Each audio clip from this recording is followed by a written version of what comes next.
Next to the mortgage, it's without doubt one of our biggest household expenses. And if you're finding it hard to pay your power bill now, brace yourself, because gas and electricity bills are predicted to soar even further. But there is another way, taking matters into your own hands, pulling the plug and living off the grid. Matt and Geraldine Devine and their 5 children are among an increasing number of families here and overseas trading rising household costs and stress for a simpler, cheaper lifestyle.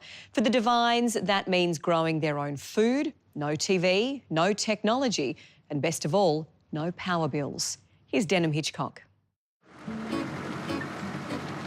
My barefoot bus driver is Matt Devine. His farm is in the middle of a national park, inland from Noosa. This is quite a driveway you got here. Driving in here every day just really reminds us of how connected to nature we are. Yeah, it's awesome. Go take a step outside, see what's shaking in the real world. Go take a step outside, see what's shaking in the real world. Not so much connected as completely immersed. Their tiny patch in the rainforest, a self-sufficient family oasis. Boy, won't you turn your Game Boy off, stop pretending it's you against the world. Go take a step outside, see what's shaking in the real world. Oh, what's that? Oh, look, that feels like you don't get the potatoes. The Devine family. Matt, Geraldine, and their delightful kids. Archie, Arjuna, Mira, Soma, and 1-year-old Freya. It's hands-on farm life. Whoa, the eggs! Look! And everyone has their jobs, from collecting eggs and avocados to managing those unexpected guests. Oh, come on. Come on. There you go. Out the door. Out the door you go. Come on, you're nearly there. Here you go, this way. Gotta love a go and a visitor. You really do have a little oasis here, don't you? Absolutely. Yeah. Yeah, it's paradise for us. For the kids. The world's provided something really beautiful and we're really grateful. We get very sticky hands, don't we, Jude? Still, even in paradise, you have to work. There's a veggie patch to harvest, an orchard to maintain, wood to keep the home fires burning. They use tank water for drinking, animals for eggs, milk and meat, and solar power for electricity.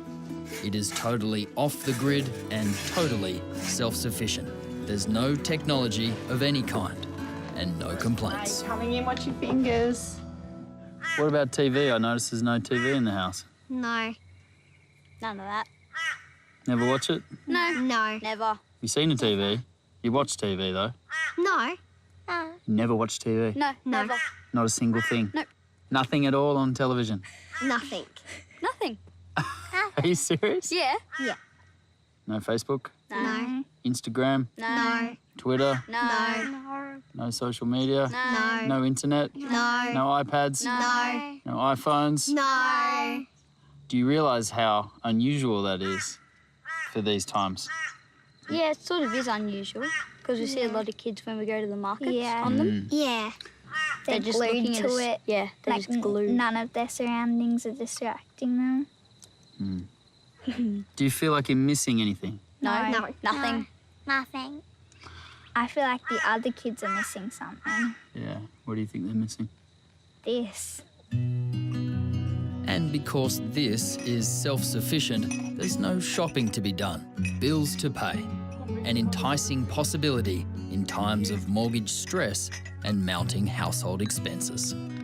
So what you're telling me is that with enough careful planning, you can cancel those utility bills.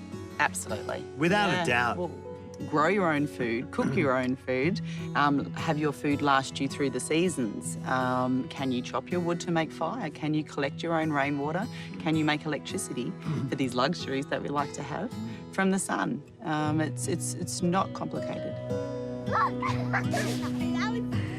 And this is the way that we've lived for eons. It's just been in this rapid progression of civilization, society and technology that makes it seem unusual. Yes, but what if you don't have the money for a farm or you live in the city? Well, you can be like Mike Reynolds and build what he calls an Earthship, a small man-made ecosystem that is completely self-sufficient. So the Earthship produces food, produces water, produces electricity, keeps you comfortable without fuel, and is built from, we build them from your garbage, from the garbage that people throw away. Mike believes that with dwindling resources and increasing waste, his new way of living is more important than ever. He tours the world promoting Earthships. There's now more than 3,000 of them in 30 different countries, in the bush and the cities. This is how it is to live in an Earthship.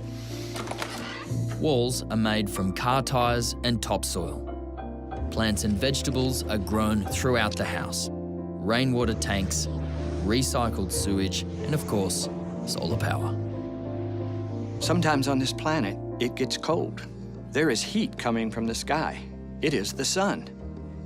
It can keep us warm. Holy shit, you know? In other words, if you've got all the water, food, okay, Oh, that's a darn good fish. comfort, shelter, electricity, if you've got everything you need free, then doesn't that kind of render money a little bit insignificant?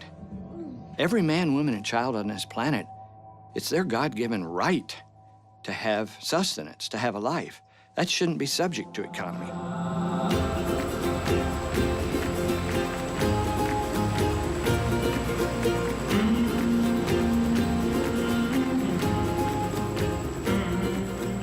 And you don't even need land to unplug from the grid and become self-sufficient. Perhaps the most amazing example is this sprawling water world on Canada's west coast. Out here, there are no roads and more grizzly bears than people. Well, this is a little piece of paradise. Welcome to Freedom Cove. Thank you very much. Nice to meet you. Nice to meet you. Nice to meet you Lovely as to well. have you come. For the past 26 years, Wayne and Catherine King have been out here on their own. The entire structure, built by hand, is entirely floating on pontoons. They're not just off the grid, they're off the land. Really out in the wilderness here. Yeah, it's home. Birds' nests. I'm inspired by birds and how they build their nests wherever they live. And I live here and use the materials that are around me, just like birds do.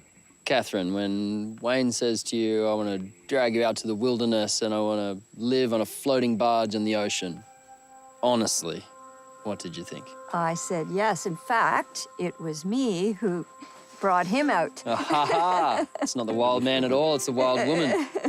You gotta be nuts to float on the ocean. And we're okay with that. Freedom Cove began as a simple cottage on a barge. Bit by bit, it's grown. Now, there are 4 greenhouses, an art gallery, a 2-story home, a lighthouse. There's even a beach. And get this, fishing is generally done in the lounge room. Salad and veg at the front door. And of course, Catherine, it's no coincidence that we've arrived around lunchtime. This is all edible, I assume. Yes. Would you like to sample a little bit of kale here? Sure. Right. I'll just take a kale leaf off for you. Oh, it doesn't get any fresher than that, does it?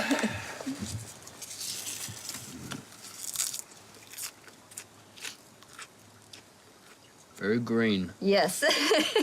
Needs a little bacon. About now, I realise at the heart of all these remarkable homes is a strong woman, which is why when Catherine demanded a dance floor, Wayne delivered. I hear that you are actually married out here. That's correct. We were. Here, on this very deck? Yes, It must have been quite a day. it was. All the locals came. There's nothing more beautiful on the West Coast than girls in wedding dresses and gumboots. It was a beautiful wedding. This beer was a great idea. Ah. Cheers, sir. See you, mate. Before we left, I had one more burning question on behalf of all married couples. And now that it's just the two of us, just the blokes out here, just the two of you trapped on this place, still okay? Yeah, we actually like each other. That's important, eh? Yeah, you gotta really like each other, and we get along. And there, put simply, is the secret to making all this work.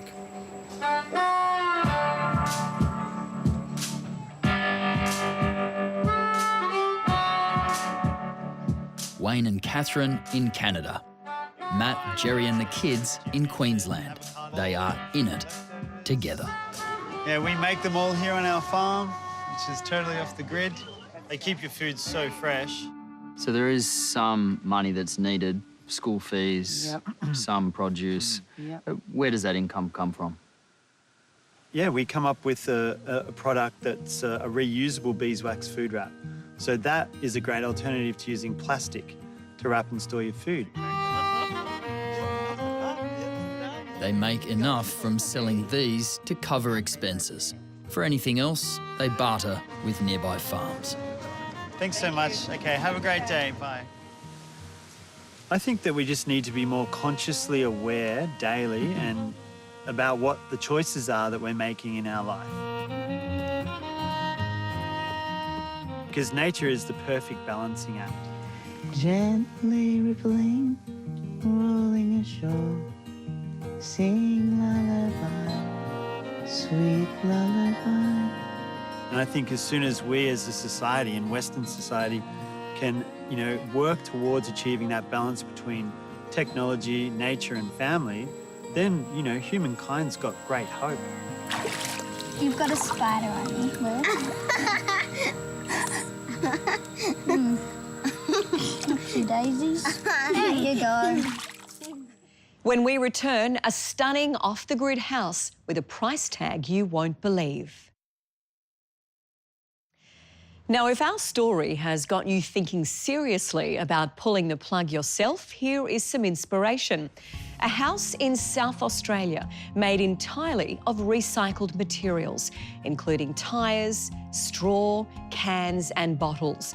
It's been 10 years in the making and cost around $170,000. That doesn't include a lot of hours of hard yakka. But it's fully self-sustaining, which means no nasty power bills. There is more information about this and our other amazing unplugged homes on our website and Facebook page. Stay with 7 now and thank you for making us part of your Sunday night.